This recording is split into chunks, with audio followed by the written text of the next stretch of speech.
Hey guys, this is Comic Uno and Comic Frontline, and today I'm doing Comic Uno episode 155. That show where I review all the comics I read this week in one show. So let's get started. We have a huge haul, 27 comics, and we go worst pick of the week to best pick of the week. Sorry last week I wasn't able to do a Comic Uno episode just because of Comic-Con. I am back on track, so let's get started. Number 27 is Hal Jordan in the Green Lantern Corps, issue 1. Sadly, I didn't have any, horrible picks this week, so it wasn't horrible. But I just didn't have a hook here. I feel like it's a lot of things we've seen before between Sinestro and Hal. It's kind of a slow issue. I mean, what you would say is what happened is that Hal Jordan found his Green Lantern Corps, and Sinestro's kind of looming around. So, overall, I gave it 2.5 stars. The artwork was pretty well done, but just didn't hook me and didn't really bring anything original to the table, in my opinion. But colors were very well done. So, Hal Jordan and Green Lantern Corps, issue 1, gets 2.5 stars. That's number 27. Moving on to number 26, which is the all-new, All Different Avengers, issue 12. So I haven't been loving this series, and honestly, if I didn't pick up the series from the beginning, if I didn't like these characters, I would say, you could drop it, because you probably can. Because this is going to get rebooted with Marvel now, and there's going to be different characters, and it seems like this book is stalling for a lot of reasons. I feel like this whole series was a big stall for some reason. I don't know. So with this issue, it continues the whole, let's find Nova's dad, we never find him. And then you have this, it was a good story, but you had the story with Janet and Nadia, who's the new Wasp, and I'm like, well, as much as I like that story, does it really fit in with this whole galactic story you're going with the Avengers? It feels really out of place, and the artwork is okay, not really flagship artwork style. The colors are kind of meshed weirdly, especially the backgrounds when they're on that planet. So for me, overall, I give All New, All Different Avengers 2.5 stars. Still not really impressed with this book, but seeing it through. Alright, so moving on to number 25, a book that I haven't loved the second arc because it went in a completely different direction, and that is The Beauty, issue 9. I mean, it's still an interesting story. We get to see a transgender main character, which I think works really well, and it's great to see that. And I like her character, but the artwork is very muddy. It's all these colors that don't really work well together, a lot of blues.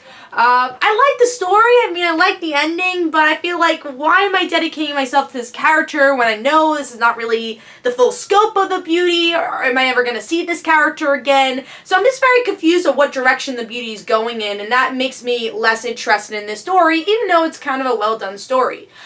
So I'm going to give The Beauty issue 9 3 stars, and that gets number 25. Moving on to number 24, which is Frozen, issue 1. I'm going to continue to get this book because I am a Frozen fan, but the story was kind of generic. It didn't really have a big hook, at least the first story, where Elsa and Anna just kind of have to help with these reindeers. Artwork is great, though. I love the art style. Really like the colors they use, and I think it really pops.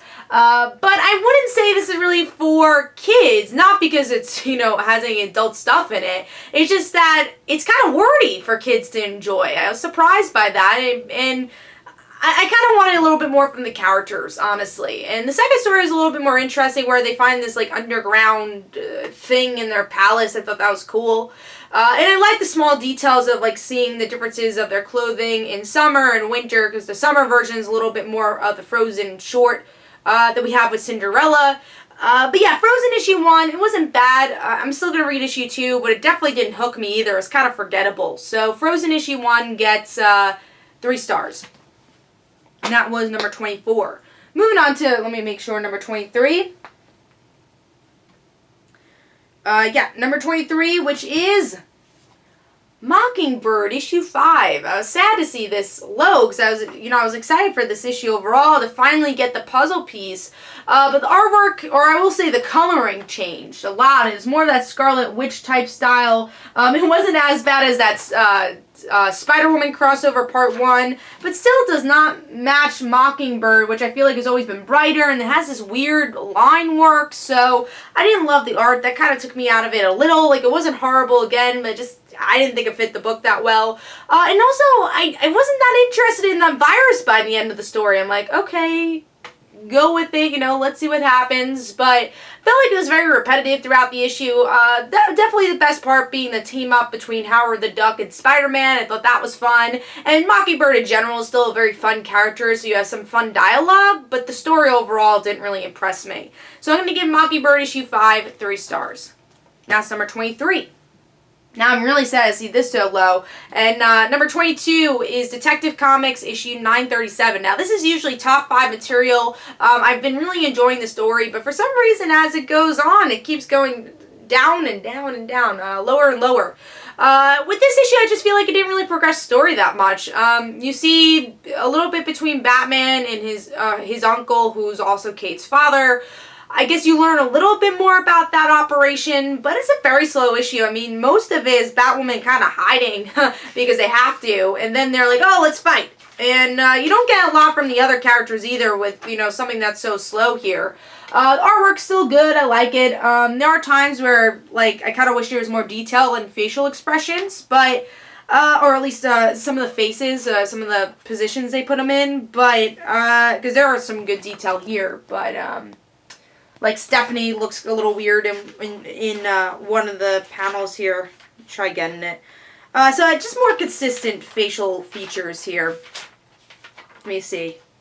Yeah, Stephanie, like over here, is not a lot of detail in that panel there. But I mean, the art's okay. I mean, I think it's average. So overall, I gave this actually 3 stars. I just didn't think it really progressed the story at all, and this could have been an opportunity to explore the other characters, and they don't really do that.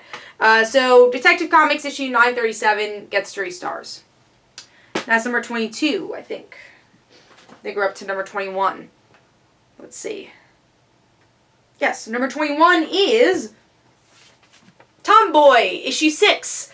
Most of this issue actually explains another character's story. It doesn't really follow our main character. But by the end, the reason this is a little higher is that we have a really good cliffhanger of our main character killing her best friend. And it's like, oh wow, okay, they just went there. So I like how messed up everybody is in this comic, and you want to know what's possessing them, and you're getting a little deeper into that. But I didn't really care about the other character they were trying to make us sympathize with, one of the detectives that we've seen in the series, but I just haven't really sympathized with. So I'm going to give this 3.5 stars, though. I really like the ending. I like the art style, so that was number 21. Moving on to number 20, which is higher than usual, The Flash, issue 3. You know, I still don't like the art. I mean, I'm going to say that. I think that's something that really takes me out of it still. Still think it's messy and the colors don't really work.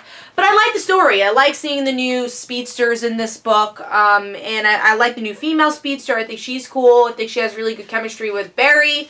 And I like that. And then we finally get to actually see Godspeed in the end. So that was cool.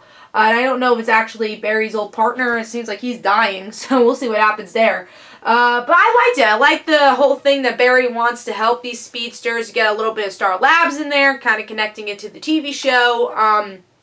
So I gave Flash issue 3 3.5 stars, actually.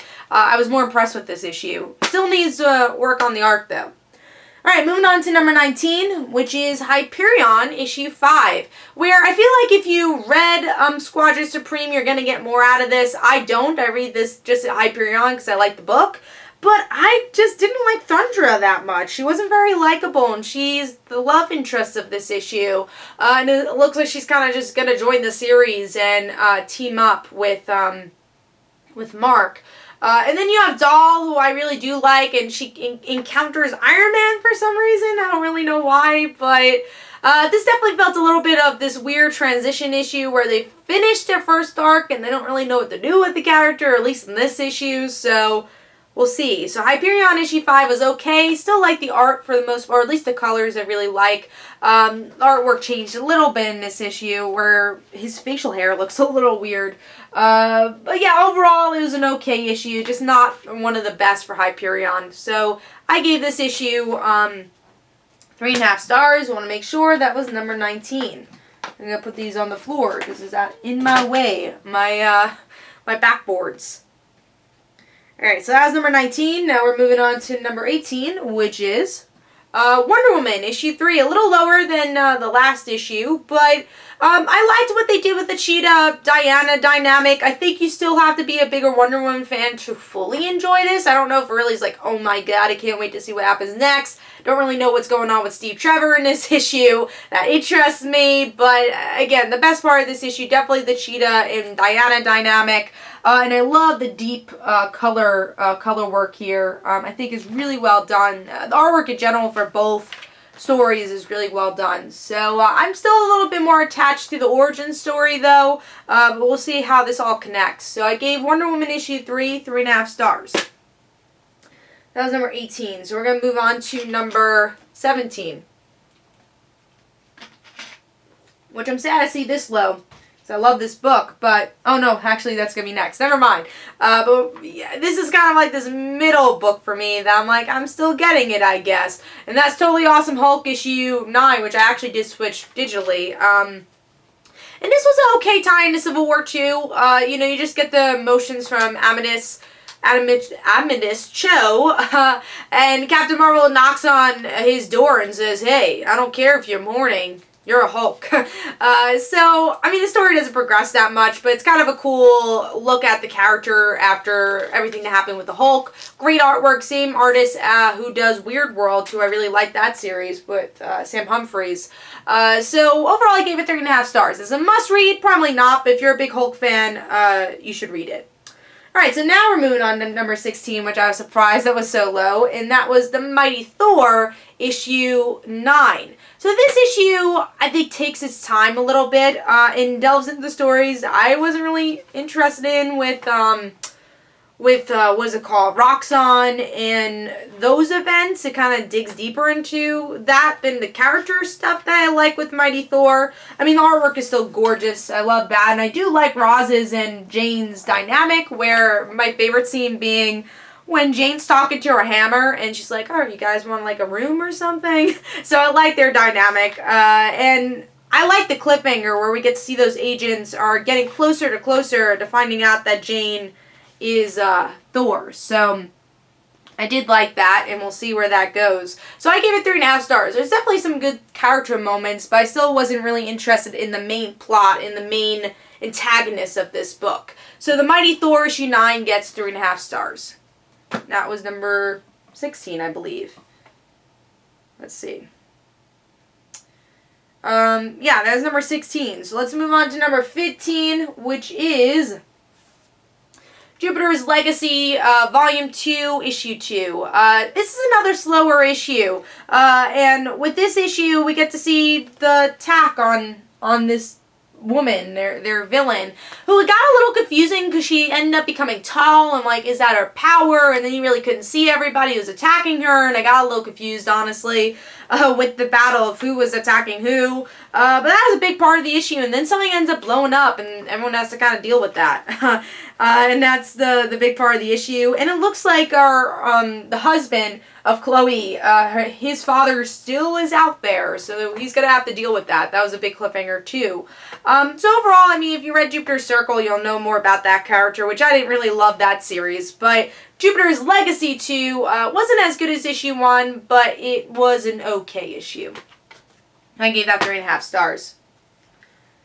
Moving on to number 14, which is International Iron Man, issue 5. Still don't really know the purpose of this book, so I know it's going to be replaced very soon. But, you know, we get into more of Tony's origins. Who's his mom? We still don't know her name, but we see her face to face, which was a big moment in the end. And the whole issue is Tony defeating Cassandra, which ends really weirdly, because you think Cassandra's going to be this bigger player, but then she's, like, defeated, like, not easily, but she's defeated and you don't really see the aftermath or epilogue of that, so I'm like, what the hell was that whole build-up about then? And then you just go into Tony's story with his parents.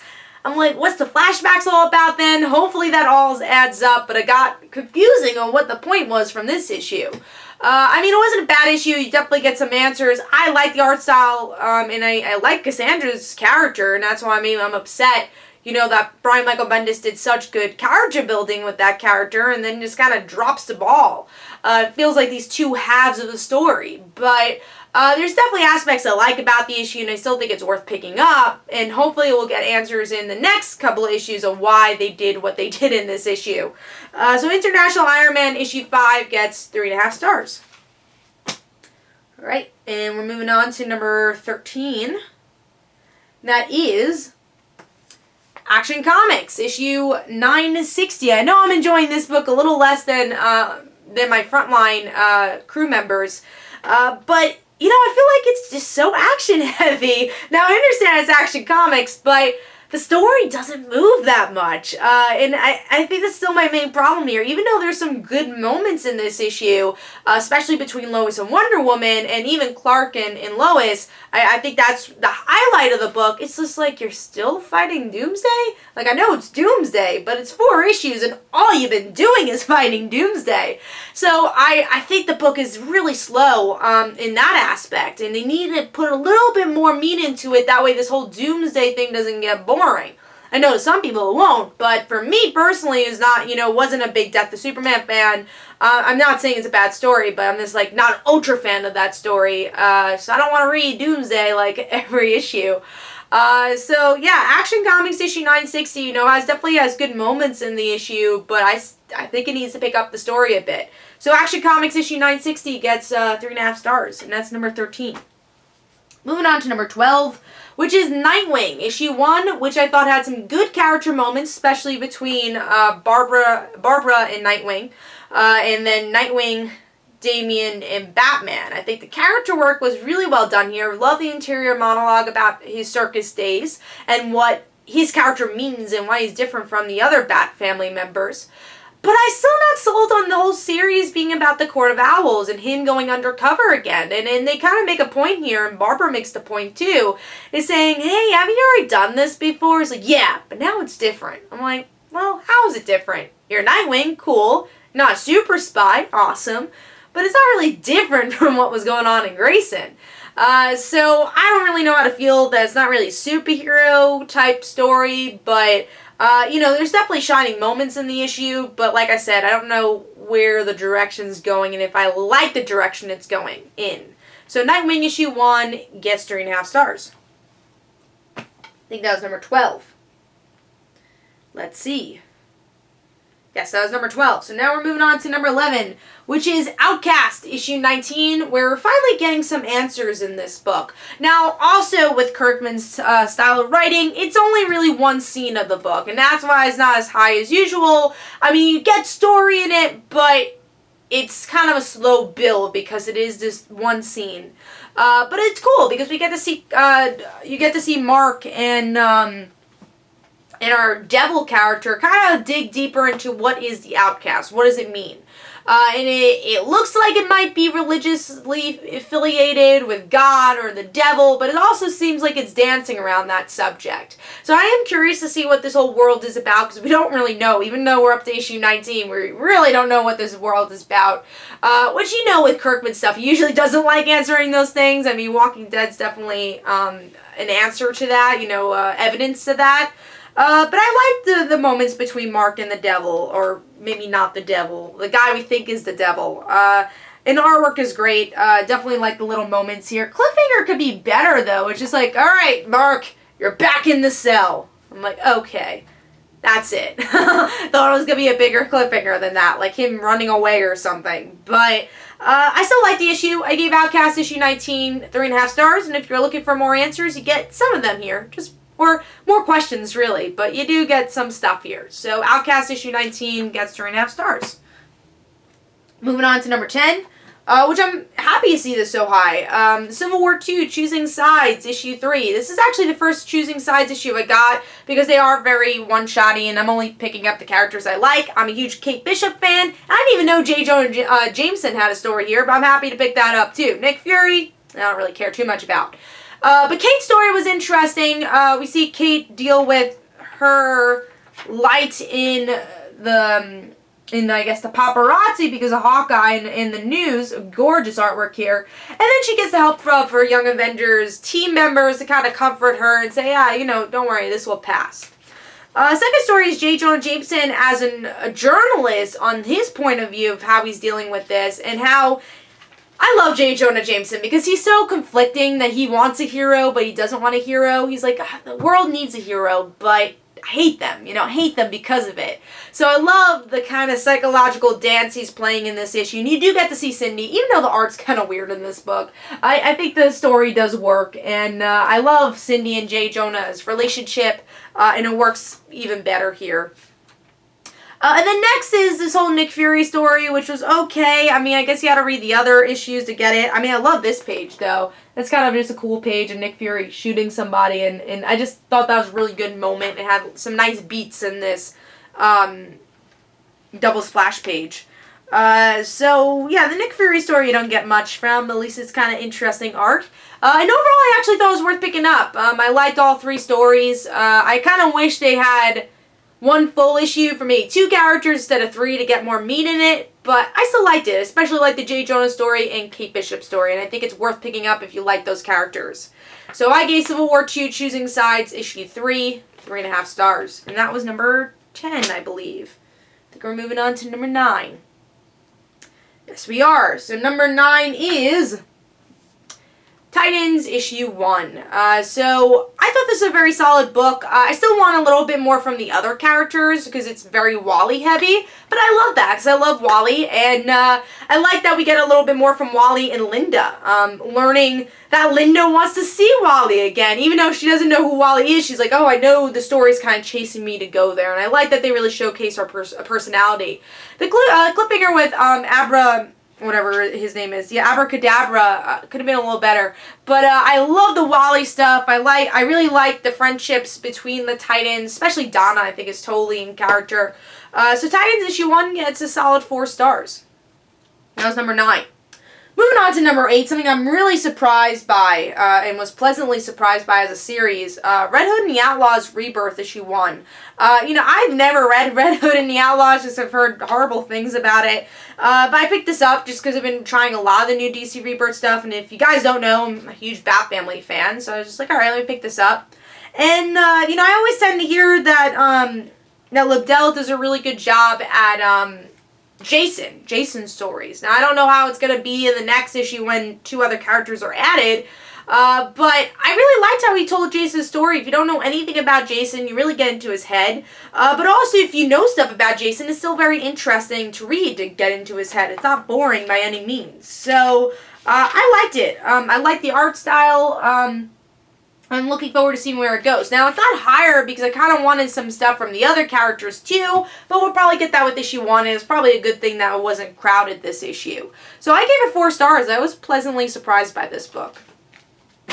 Alright, now we're moving on to number 7, which is a book I've been really enjoying, Miss Fury issue 4. I never read a Miss Fury book before this, but I'm loving where the story's going. We're learning a little bit more about the magic aspects. Her friend Edie is attached to this magic. She's like, oh yeah, as a kid I used to go to these, circles, but I thought it was, I didn't know it was anything. And now she's like starting to know. It's like, oh wait, my parents are into demon stuff. So now we have her, Miss Fury, who gets out of the circle, and she ends up trying to, defeat the people getting these demons out of these realms. And here is our cliffhanger. We'll see if Miss Fury is able to defeat these demons. But also you see this magic is connected to her past, which is like, how is it connected? Does she have abilities? Why does she want to be Miss Fury so badly?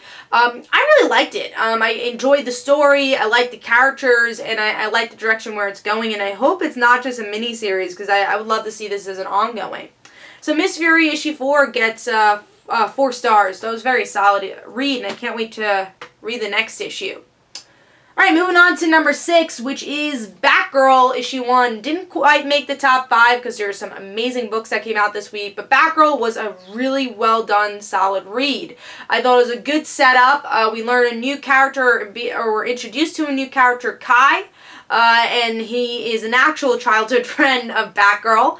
And you see he's kind of in some trouble. And I'm curious to see how that dynamic's going to play out with Kai and Barbara. And I also like that it's kind of a mix of, I won't say it's totally Burnside Batgirl. I think she's a little bit more serious in this book. And I like that she's training. I like that idea that she's trying to become more powerful. But it doesn't lose what Burnside Batgirl had. So I thought it was a very solid read that got me interested in the series, which is what issue 1 should do. So Batgirl issue 1 gets 4 stars. And that is number 6. Now we're moving on to our top 5. Again, this was a very hard top 5. There's some great books this week. Let's see what made number 5. Number 5 was Civil War II, issue 4. This was a really well done book where, first of all, my favorite scene being Jen's reaction to, you know, the Hulk dying, to her cousin dying. And I love the detail in the art where you actually see the scratches kind of glowing. So I liked how they dealt with scars and how that would look on Jen's skin as the Hulk. And then there's also some just really good moments between Tony and Captain America, like having discussions, like Tony saying, yeah, I know I'm right, but, you know, Captain America, I'm never going to get in a fight with you again, I know that. But Captain Marvel, you know, she still thinks she's right also, and she kidnaps this regular civilian thinking that she's from Hydra. So Captain Marvel's getting a little paranoid now. And by the end, we see the Guardians of the Galaxy come onto the scene, which will be interesting because both Iron Man and Captain Marvel were part of the Guardians of the Galaxy, and obviously Brian Michael Bendis wrote is still writing Guardians of the Galaxy. So for me, I thought this was a really well done book. There was one moment where Iron Man's like overly explaining about Ulysses and probability. And then there's like this splash page that looks really pretty, but there's a little bit too much wording on it with Spider-Man and explaining about the whole Hawkeye thing. I think they could have done that with less words. Got a little boring, but overall I gave it 4.5 stars. I've been really impressed with Civil War II, and I can't wait to see where this series goes. I think this is a great creative team. Alright, so moving on to number 4, which is Spider-Gwen, issue 10. A book, as you guys know, I love. In this issue, it's still Gwen dealing with not having her powers, and we see Kraven in this universe hunting down Gwen. And then Aunt May, like, trying to actually save Gwen, too, or at least Spider-Woman, she doesn't know it's Gwen. So now you're in this kind of confusing spot, and Gwen's in the confusing spot. Do I continue to be Spider-Woman? Now her thing is damaged, and she needs to help her father. She's still being targeted by Punisher, so she's saying, am I still a hero? Do I protect myself, or do I have to protect the world? So there's a lot of big, you know, moments. I would say there's a lot of moments that progress the story and a lot of great character moments. And of course, the artwork's gorgeous. There's one scene, though, where the point of views looked a little weird with Kraven in the end. Maybe it was just the colors. And I was like, where are they now? It was a little too many close-ups. But that's just nitpicks here in this example. And I'm like, what's going on? Where is this? But I love this issue. I thought it was really well done. I mean, I love Gwen and her father's relationship, and that's really helping out Kimberly. And I love how they introduced them and what they're up to without getting into an argument. And I thought that was a really real scene that does happen. And we'll see if they could get over that hurdle. But I love the direction it's going, the emotion that was here. I like that it opens the world of Riverdale a little bit more. And it's just really well done issue. I always think the Betty and Archie issues are the best, and really liked Betty in this issue. So Archie issue 10 for me gets 4.5 stars. Another great issue of Archie. So what was number 1? Number 1 was Miss Marvel issue 9. One of the best tie-ins I've read for Civil War II, because really it's highlighted with a line that Nakia says. We're just background characters, because that's the kind of the, you know, poking fun at characters that are just background characters and do nothing. I think Nakia, Zoe, and Josh could easily just be that. Hey, Kamala, you want to go to English class? But no, this issue kind of proves all 3 of those characters are more. Now, I'm not putting Bruno in this category because Bruno's a little bit more of a secondary character, and he's already been fleshed out, even though there's a big cliffhanger with him getting blown up because of Kamala's mistakes, or really her following of Captain Marvel, and then her, you know, again, questioning her ethics. What do I do here? I know it's not right, because look at how my friends are actually being affected by this. And I'm sure other people are being affected by this too, because of the decisions I'm making about decisions that haven't happened yet. And that's really showcased with Josh here, who's another character who could just be this minor character who's the bro type character. He's a football player. He could either just be the bully or, again, hey, Kamala will go to English class type character. But here he's showcased more to show, yeah, there are stakes to what's happening with Civil War II within Kamala's life. And with Josh, the reason he does the thing he does is because of Zoe. He wants Zoe's attention. He hasn't been able to talk to her. And then they flesh out Zoe. We get a really good moment with Zoe in this issue where she, has this heart-to-heart with Josh where they're actually talking as friends, which I think we're going to get to see more. And Zoe says, the reason I broke up with you is that I don't like guys. And it's a moment where it's a surprise, but doesn't come out of left field. I feel like if you do look at, the issues, like, oh, that makes sense. And you have a really diverse character now who's a secondary character to the Miss Marvel series. And you're fleshing her out more. And you want to see more of the relationship because she likes Nakia. You want to see how that plays out. And also that fleshes out Josh's and Zoe's friendship and where that's going to go. So all three of these characters get so much fleshing out where it's building the world of Miss Marvel that they aren't just background characters. And again, it also plays on the bigger theme of Civil War II is that, yes, maybe this will happen if they do something in the future. But if you prevent that, your friend might die. All these things might happen. And this is all in the close vicinity of Kamala's friend circle. And I love this issue. I just thought it was so well done. And I'm a sucker for really fleshing out secondary characters. And I think they did such a good job at that here. They did a really good job at diversity. I really enjoyed the issues. So Miss Marvel issue 9 gets 5 stars from me. It was my pick of the week. Hopefully you guys enjoyed. This is Comic Don't forget to follow me on Twitter. Don't forget to like my Facebook page. Also, description below, there are links for my comic book, Like Father, Like Daughter. And don't forget to like the Facebook page of Like Father, Like Daughter. And let me know in the comments below what was your worst pick of the week, your best pick of the week, and everything in between. And I'll see you guys later. Bye.